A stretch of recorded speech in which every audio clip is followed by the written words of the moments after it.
Alright, so now this shack's built by a man named Harry Dover back in 1881. Harry Dover was a miner up at the Silver King mine, but one day while he was at work, earthquake crushes down a whole bunch of rubble right down top of good old Harry, caused him to just be a little bit stuck. So he starts hopping on home on one leg, because all his co-workers, they managed to get him on out, but he did lose his leg in that process. But you see, as I said, he is hopping down on one leg just like this. So you just see him hopping on down just like this all the way home.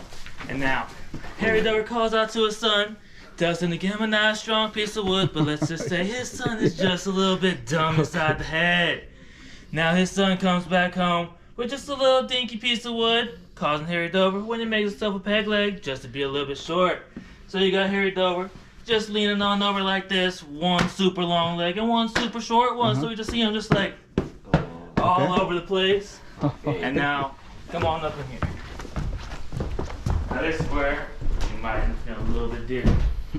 Now, Harry Dover built this gambling room because, as I said, he did not have a job no more. So he told everybody that this ramp that I'm currently standing on is easier going up than just going right back down. Come on, try it out. There you go. Just go up the ramp, buddy. There you go. Go up and go right up against the wall. It feels a little weird being up there, huh? Now go ahead and start coming right back down. There you go. Let's go right back up there for me. Now what I want you to do, which pocket do you think these balls are going to roll? Alright, well if I just get a quick little roll like this, that was not supposed to happen. Sometimes it's a little table like that.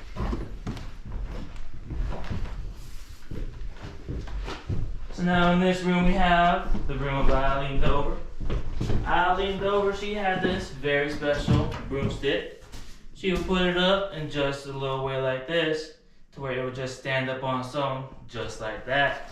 But now she also had her favorite chair exactly right here. Now she did everything in this chair, eating, sleeping, reading, and even dying inside of this chair. Reason is that she just could not get up out of it too easily. The women back in the day, they had to wear these real long dresses going down to the ankles, so they had to hold their dresses down just like this, and had to exactly try their absolute hardest to get out. She followed over. She wanted to be a magician so badly. One day she dropped out of school in kindergarten. What she did, she told her teacher she makes the balls get down the ramp just like that, she'll get to stay in school. But if she just so happens to make them go up the ramp exactly just like this, she will get to stay home. See that? Wow. That top one down here. They had a son named Ben Dover. So what Ben Dover did, he was out playing one day, found a good old-fashioned magical water faucet right here. Always flowing an unlimited source of water. Never running out, even after hundreds of years. Now we also have our special. It's very cracked and leaky. It's never flowed over once in its life. Now, on our way out of here, I just want to show you real quick my little family of albino bats. I found them on my way to work this morning, so I decided to catch them and lock them up in this cage. You see our little albino bats right there hanging upside down on that branch. We have Louisville Slugger and the Baby Roof. Now what they want you to do is go ahead, stay safe, have a good home run, and I hope that this toy is knocked out of the park as best as it can be. Go ahead, swing on out.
Howdy, folks. This is Hard Rock Harris, and I'm here with Mrs. Annie Rickard, two miners from Calico's heyday.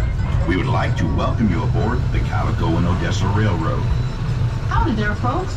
Y'all please stay seated as we take a ride together along the back country of Old Calico.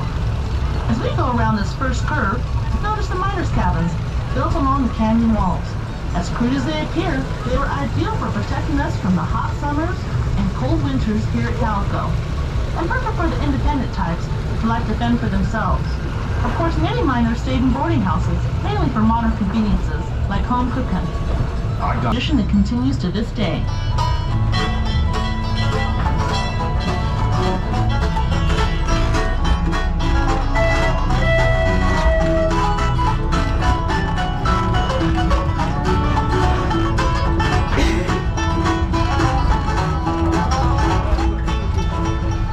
As we round this next curve, look to the left of the engine and notice the pile of rocks painted white with a white marker on top.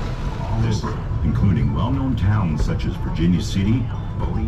That particular train was called the Waterloo Mine Company Railroad, and a spur was run off of it that went right up Calico's. This large area to the left of the train was where some of the miners lived. There is still one surviving wall out there. It's outlined in white. Beyond the mountain to the northeast was East Calico, where among others the big Bismarck mine was. There was a little community out there with a store and a saloon.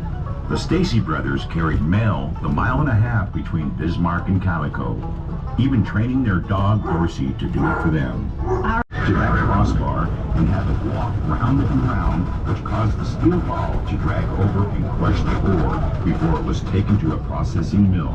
Of course, by the 1880s, this method was kind of old-fashioned, but it was still a respectable way of making sure every bit of silver was scraped up. With the water-filled boilers, Another we one. ventured into town for supplies and relaxation. There are actually 5 buildings on Main Street that have been standing since the 1880s, when it was a bustling place. Calico was a real town for about 20 years. We had a post office, school, a courtroom, newspapers, and a slew of stores. Not to mention quite a few saloons, I can promise you that. Luckily, we even had doctors, lawyers, and a justice of the peace. My favorite place was the town hall, where we had dances and all kinds of entertainment. Those were dandy, huh? Now as we get closer to the train depot, take a look down into the gully to the left of the train. These ruins are from the Chinatown, where almost 40 Chinese lived and worked at Calico during the boom years. Amy did laundry for the miners and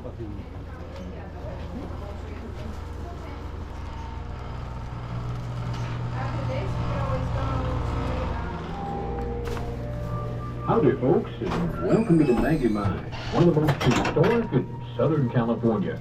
Before your journey into the mine, we'll give your eyes a chance to get accustomed to the dark as we give you a mini education on the type of minerals Calico is famous for. We use black lime.